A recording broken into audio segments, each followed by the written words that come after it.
Hola, hoy en la clase vamos a hablar sobre los totalitarismos y las guerras en la primera mitad del siglo XX. Así que acá los temas de hoy, ¿verdad? Es la Primera Guerra Mundial, el periodo que es entre guerras, los totalitarismos y vamos a finalizar con lo que es la Segunda Guerra Mundial. Bueno, acá, como ven, vamos a hablar entonces de la Primera Guerra Mundial que pasó, que sucedió entre los años 1914 y 1918. Y primero que todo vamos a ver los antecedentes, o sea, las razones que llevaron a que ésta se produjese. En primer lugar, tenemos la competencia política, territorial y económica entre las potencias que derivó, ¿verdad?, del colonialismo. El colonialismo, estas ganas de las potencias como Inglaterra, Francia, de querer invadir nuevos territorios, adquirir nuevos territorios para poder, por ejemplo, extraer nuevas materias primas que en Europa ya no se estaban produciendo o para también abrir nuevos mercados. Luego tenemos lo que es el nacionalismo.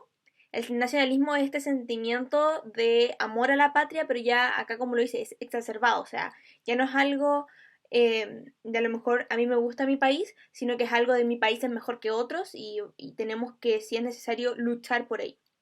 Y por último tenemos esta época que se traduce acá como la bella época, que es una transformación del pensamiento de la generación del principio del siglo XX. Esto se ve también muy influido por una corriente que es el darwinismo, que viene de Darwin, en donde se da un poco esta jerarquización de las razas, como se habla antiguamente, de lo que en este caso sería el europeo blanco, que es superior a aquellos que no son europeos y tampoco son blancos. Entonces también tenemos ese factor importante. Bueno, durante esta época también un poco el contexto es que no todo es bonito, no es todo verdad, pacífico, porque hay un periodo que se llama la Paz Armada y en este básicamente se da desde 1871 hasta 1914, o sea, hasta antes de la guerra. Y aquí es donde las potencias nuevamente comienzan a adquirir armamento, municiones y cualquier tipo de cosa o objeto que pueda servirles, ¿verdad?, para una posible guerra. Y esto se caracterizó también por las potencias entre los países y se comienzan a formar ciertas alianzas. O sea, las potencias que pensaban iguales se comenzaron a agrupar sabiendo que algo podía venir, porque ya estaba este clima de algunos países comprando armamento o materias primas para confeccionar el armamento, entonces ya se sentía que algo andaba tenso, la situación estaba tensa. Bueno, acá como les dije se comenzaron a formar alianzas y acá tenemos la Triple Entente o los aliados, ¿verdad? Que se forma inicialmente por Inglaterra, Francia, Rusia hasta 1917 y Estados Unidos que entra en 1917. Y por otra parte tenemos lo que eran, perdón, la Triple Alianza o los Imperios Generales, que básicamente se encuentra Alemania, el Imperio Austrohúngaro, Italia y el Reino de Bulgaria. Ya, una vez tenemos más o menos conformadas, ¿verdad?, las alianzas, tenemos que saber cómo explotó la guerra, porque, ¿verdad?, ya, como dije anteriormente, estaba este periodo de paz armada, que no era una guerra, pero se sentían los aires de que algo iba a suceder. Bueno, sucedió. Esto fue en el verano de 1914 y que también se le conoce como el atentado de Sarajevo. Acá matan al archiduque Francisco Fernando, quien es el heredero al trono de Austro-Hungría, del Imperio Austrohúngaro, y lo matan en Sarajevo, lo que es Bosnia-Herzegovina. Bueno, es asesinado por un activista llamado Gavrilo Princip, quien es miembro de una organización nacionalista serbia que se llama La Mano Negra. Esta organización buscaba básicamente la creación de lo que ellos denominaban la Gran Serbia y que era todos aquellos países que tenían un pasado eslavo común. Y estaban totalmente en contra de lo que había hecho Austria-Hungría de haber, ¿verdad?, tomado a otros países eslavos, como lo eran Bosnia-Herzegovina, Eslovenia y Croacia. Así que ellos estaban en contra y por eso, finalmente, cuando Francisco Fernando va a Sarajevo, que está en Bosnia-Herzegovina, finalmente lo matan y esto es lo que ya rompe con esta tensión que hay en el ambiente e inicia la guerra como tal. Bueno, acá tenemos un tipo de cómo se dio la guerra, ¿verdad? ¿Qué pasó después del atentado? En primer lugar tenemos que Alemania, que como vimos con anterioridad, era aliado de Austria-Hungría, lo apoya inmediatamente, y esto genera que Austria-Hungría le declare la guerra a Serbia, por haber matado a quien era su heredero. Bueno, Rusia se moviliza para apoyar a Serbia. ¿Por qué lo hacen? Porque básicamente Rusia y Serbia son muy cercanos, son países que se apoyan mutuamente y por ende cuando Rusia ve que Serbia está siendo atacado, ellos van al apoyo. Alemania, por ende, le declara la guerra a Rusia, ya que Rusia estaba atacando a Austria-Hungría, y Francia comienza a movilizarse. Francia no tenía una muy buena relación con Alemania, entonces cuando vio que Alemania estaba ahí declarando las guerras, ellos dijeron no, nosotros también vamos a adentrarnos acá, y Alemania no demora mucho en declararle la guerra también a Francia. Finalmente Alemania invade Bélgica, porque Bélgica es un país que está muy cerca de Francia, tienen incluso una frontera en común, y por ende por esa frontera en común ellos querían adentrarse y querían llegar a Francia, conquistarla. La invasión de Bélgica fue lo que ya derramó la última gota al vaso y fue lo que también generó que Reino Unido le declarara la guerra a Alemania, porque Reino Unido siempre protegió también, era algo como la relación de Rusia y Serbia, siempre protegió a Bélgica. Por ende, si Alemania estaba tratando de atacarlo, ellos tenían que proteger a Bélgica. Bueno, luego de que todo esto aconteciera, vamos a pasar a cuáles fueron los principales acontecimientos de la guerra. Bueno, primero tenemos lo que se llamó la guerra de movimientos, que es básicamente que las potencias empezaron a invadir rápidamente territorio. Empezaron a luchar, era mucho contacto, era guerra de mucho contacto. Esto fue el primer año de guerra. Luego fue la guerra de posiciones, de 1915 a 1916, y esta fue una guerra muy lenta. También se le conoce como la guerra de trincheras.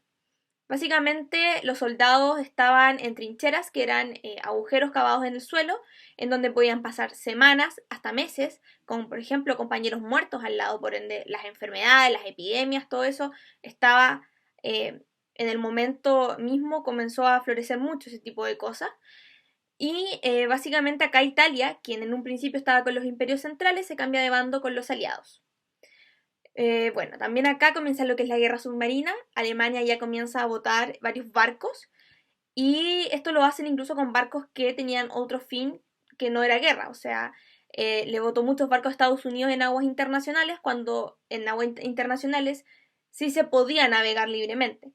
Entonces Estados Unidos varias veces le dijo Alemania ya nos ha botado varios barcos, pero los alemanes no le hicieron caso y ya con el hundimiento de Lusitania, que era un crucero estadounidense, finalmente Estados Unidos se decide por entrar a la guerra.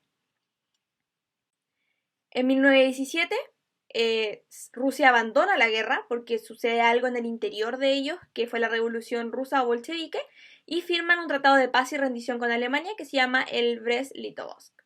Y posteriormente tenemos una segunda guerra de movimiento en 1918, que es cuando ya las tropas estadounidenses se adentran con toda Europa, llegan y comienzan a caer los imperios centrales. ¿Por qué empiezan a caer? Porque la guerra estaba muy pareja sin Estados Unidos, cuando Estados Unidos todavía no entraba, estaba muy pareja y estaba muy agotada ya. Entonces cuando entró Estados Unidos, ellos equilibraron la balanza para el lado de los aliados y finalmente, gracias a este apoyo, ellos pudieron ganar. Austria-Hungría se rinde el 3 de noviembre y bueno, Alemania cae el 11 de noviembre, ya se rinde. ¿Qué tenemos como consecuencia acá? Es que bueno, tenemos primero que todo que durante la Primera Guerra Mundial se dieron muchos avances armamentísticos, hubo una reorganización territorial, desaparecen algunos países y otros nuevos nacen. Europa pasó de 24 países a tener 32. Y también tenemos que Europa está destruido, o sea, carreteras, casas, todo destruido, porque tenemos que recordar que la guerra se dio en su territorio.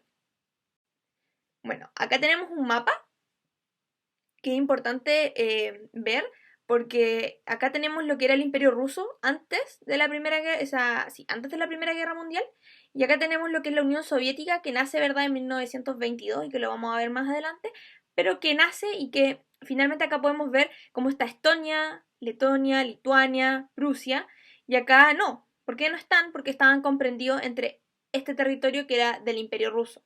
Y una vez termina la guerra, estos países quedan independientes. Bueno, Entre otras consecuencias, también tenemos una reorganización mundial. Estados Unidos se vuelve la potencia económica y todo lo que nace esta concepción de que la sede también monetaria, que era Londres, ahora pasa a Nueva York. También tenemos el resentimiento entre los países. Los perdedores se sintieron muy humillados, y no solo los perdedores, sino que también Italia, luego con el Tratado de Versalles, se sintió muy pasada a llevar, porque no consiguió todo lo que ellos querían luego de cambiarse de bando. Y también tenemos algo súper importante, que es que las mujeres entran a la vida laboral, ya que los hombres estaban en la guerra y ellas tuvieron que hacer cargo de todo aquello. Acá tenemos lo que es el Tratado de Versalles, y que lo vamos a ver un poco por encima, y que es básicamente lo que se firma ya como al final de la guerra, ¿verdad?, en 1919, y que es conversado entre Estados Unidos, Francia, Italia e Inglaterra. Y acá se deja como único responsable a Alemania por la guerra. Nace la Liga de las Naciones, que es un antecedente de la ONU, y que básicamente tratará de que no haya otra guerra, cosa que fracasa. Y tenemos nuevas delimitaciones geográficas, ya que, como hablamos, se disolvieron muchos territorios y nacieron muchos nuevos. Acá tenemos algunos datos importantes del Tratado de Versalles, y es que Alemania, gracias a este, quedó totalmente humillada, y se transformará este tratado en un antecedente importante de la Segunda Guerra Mundial. Ahora acá tenemos lo que son los totalitarismos, y que, estos se caracterizan por haberse dado en un contexto de crisis económica, que fue la Gran Depresión o la crisis del 29, o el crack también bursátil del 29. Tenemos una crisis al modelo sociopolítico, un auge de movimientos marxistas, sobre todo luego de la Revolución Rusa, y también un enfrentamiento entre modelos marxista y capitalista, y que posteriormente esto va a ser también un antecedente de lo que se denominará la Guerra Fría. Bueno, también tenemos un deterioro del poder. Inglaterra ya perdió el poder, la hegemonía mundial, y un orden mundial en donde un ordenamiento mundial, en donde la Liga de las Naciones, ¿verdad?, tratará de contener cualquier tipo de guerra posible, cosa que fracasa, evidentemente. Bueno, acá tenemos lo que son los antecedentes de los totalitarismos, y es el Tratado de Versalles como tal, ya que nace un sentimiento de humillación en los alemanes y también en los italianos, y eso es importante. Y bueno, la crisis del 29, que generaron un desempleo y que derivó que la población en general estuviese descontenta, evidentemente. Bueno, los totalitarismos, tenemos que es un régimen en el que todos los poderes recaen en un partido político. Tenemos tres en esta época, que es el marxismo en la URSS, en la Unión Soviética, el fascismo en Italia y el nazismo en Alemania. Todos llegaron al poder de diferentes formas. En la URSS fue por la revolución bolchevique, en Italia fue por un golpe de Estado, y Alemania sorpresivamente lo hizo democráticamente, lo hizo por las urnas. Y bueno, acá tenemos básicamente que también ellos tenían un líder súper fijo, se exacerbaba mucho lo que era la imagen de un líder a través de la propaganda política, y era muy carismático la mayoría de ellos. Tenemos, ¿verdad?, a Lenin, que fue en realidad no el líder más recordado de la URSS, pero sí el que finalmente dio inicio a lo que era la URSS, ¿verdad? Y posteriormente también tenemos a Joseph Stalin, que ya es el que está aquí arribita, y que él ya es más conocido porque él fue el que finalmente consolidó a la Unión Soviética como una potencia. Tenemos a Adolf Hitler en Alemania y a Benito Mussolini en Italia. Bueno, y ahora vamos a hablar de la Guerra Mundial, de la Segunda Guerra Mundial, que pasó desde 1939 a 1945. Los antecedentes, el Tratado de Versalles es un antecedente importante tanto de los totalitarismos como de la Segunda Guerra Mundial. El fortalecimiento de las ideas totalitarias y nacionalistas. Tenemos una guerra civil en España, que fue más o menos lo que se conoce como un campo de batalla de prueba para las potencias, porque ahí lucharon en realidad... por ejemplo, la URSS fue a apoyar a un bloque, mientras que Alemania e Italia fueron a apoyar a otro. Tenemos el tratado de Ribbentrop-Molotov entre Alemania y la URSS, que es un tratado de, no de paz, pero sí de no atacarse mutuamente, básicamente. Y también tenemos la política de apaciguamiento por parte de Francia e Inglaterra hacia la actitud de Alemania. Ellos estaban tratando de ser benevolentes porque Inglaterra, luego del Tratado de Versalles, se había sentido como que habían sido muy injustos con Alemania. Entonces estaban tratando de ser condescendientes con los alemanes y permitiéndole una que otra cosa, porque tampoco querían una guerra. Bueno, y luego también tenemos el expansionismo japonés que amenazaba el poder de Estados Unidos. Japón era una potencia ahí emergente. Y también tenemos ya la conformación de un eje que es eje Roma-Berlín-Tokio. O sea, ya tenemos que Italia, Alemania y Japón se iban a apoyar si venía una guerra. Bueno, acá tenemos la causa directa y que básicamente es la invasión en 1939 de Alemania a Polonia. Francia e Inglaterra habían prometido apoyar a los polacos si eran invadidos. Así que ellos tienen que sí o sí ayudar a Polonia e intervenir. Mientras que la URSS cumple su parte del trato y no ataca a Alemania e invade Polonia también, porque se la iban a repartir. Y así fue como inició la guerra. Las alianzas iniciales fue Inglaterra, Francia, URSS y Estados Unidos, entra posteriormente también, y la URSS también entra después. Y la potencia del eje que son, ¿verdad?, Alemania, Italia y Japón. Los principales acontecimientos, acá tenemos lo que es la guerra relámpago, y que es que Alemania toma Polonia y finalmente desaparece, pues está dividida entre la URSS y ellos. Y también se ocupan varios territorios, como Francia, que ese es uno de los más importantes. Se toma Francia y se genera un gobierno de Vichy, que se conoce, y que acá básicamente los alemanes se instalan en París. Luego tenemos la Operación Barbarroja, y que esta es una también muy importante porque es lo que rompe el tratado de no agresión entre la URSS y Alemania, Ribbentrop-Molotov, y que finalmente hace que la URSS ¿verdad? Ataque también, se defienda de los alemanes porque tratan de invadir Rusia. Al principio los alemanes van ganando terreno, llegan hasta Stalingrado, en donde se produce esa batalla, sin embargo pierden. Bueno, también tenemos lo que es la ofensiva japonesa en el Pacífico, el 7 de diciembre del 41, en donde Japón ataca la base Pearl Harbor de Estados Unidos. Y básicamente Estados Unidos dice: esto no lo podemos permitir, nosotros nos adentramos a la guerra, y esto le da un carácter ya mundial.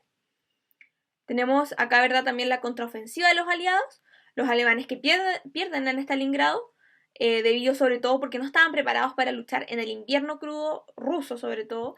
Y tenemos que en 1944 sucede el desembarco de Normandía para liberar Francia. Así es como también los italianos comienzan a perder en África, y la Italia fascista se comienza a desmoronar. Los aliados logran entrar a Roma y en abril de 1945 Mussolini es atrapado y fusilado. Finalmente Alemania se rinde el 7 de mayo de 1945. ¿Qué pasó? La bomba atómica y el fin de la guerra. Japón, sin sus dos aliados ya en el camino, porque Alemania se había rendido, Italia, Mussolini había sido ejecutado y bueno, Hitler ya se había suicidado. Japón siguió luchando, y debido a esto Estados Unidos, quien seguía teniendo ataques de los japoneses, lanza una bomba atómica a la ciudad de Hiroshima, causando el desastre total. 2 días después toman Corea y Manchuria, que eran dos zonas que los japoneses tenían. Estados Unidos se las quita y ya por último lanzan la segunda bomba de Nagasaki. El 2 de septiembre de 1945 Japón firma la rendición incondicional y se da por terminada oficialmente la Segunda Guerra Mundial. Bueno, acá como vamos a nombrar dos conferencias que son bastante importantes, que es la conferencia de Yalta, que sucedió en febrero de 1945, o sea, antes de que terminara la guerra, y en esta estaban ya solo esperando la caída de Berlín, que Berlín era finalmente Alemania, era el que tenía todo lo que eran los avances para la guerra y eran quienes realmente habían estado ganando por mucho tiempo, hasta lo que sucedió en Stalingrado. Y ahí ya se acordó dividir a Alemania en 4 partes, y acabar con el fascismo y el nazismo ya de forma total. Y ahí también hablaron de crear una organización que sustituyera a la Liga de las Naciones, que era muy débil y que aparte no sirvió de mucho. Y por último tenemos lo que es la conferencia de Potsdam, que se hace una vez concluida la guerra, y es donde acuerdan vencer a Japón, reconstruir Europa, y ya dividen a Alemania en las 4 zonas. Francia, Inglaterra, Estados Unidos y la URSS se lo dividen. Sin embargo, Francia, Inglaterra y Estados Unidos, como tienen un pensamiento capitalista, se quedan las 3 zonas juntas, no hay mayor problema. Y Berlín, que es la capital alemana, se la dividen entre 4 también. Bueno, finalmente Japón fue despojado de todos sus territorios conquistados y se definen lo que fueron la los primeros juicios por los horrores de guerra, que fueron los juicios de Nuremberg, en donde se castigaron a los altos mandos nazis que quedaron vivos, y en donde también por primera vez se hablan de juicios por la guerra. Algunas consecuencias, ¿verdad?, de lo que fue esta Segunda Guerra Mundial fue primero los horrores de la guerra que se dan a conocer a través de los juicios de Nuremberg, en donde se ve que todo lo que había hecho Alemania por el Holocausto con la solución final con los judíos. Luego tenemos los cambios políticos, que surge una bipolaridad de poder. Hay dos superpotencias, Estados Unidos y la URSS. Europa nuevamente es destruido y tiene una alta mortalidad. O sea, si en la Primera Guerra Mundial fueron 14 millones, acá fueron 50.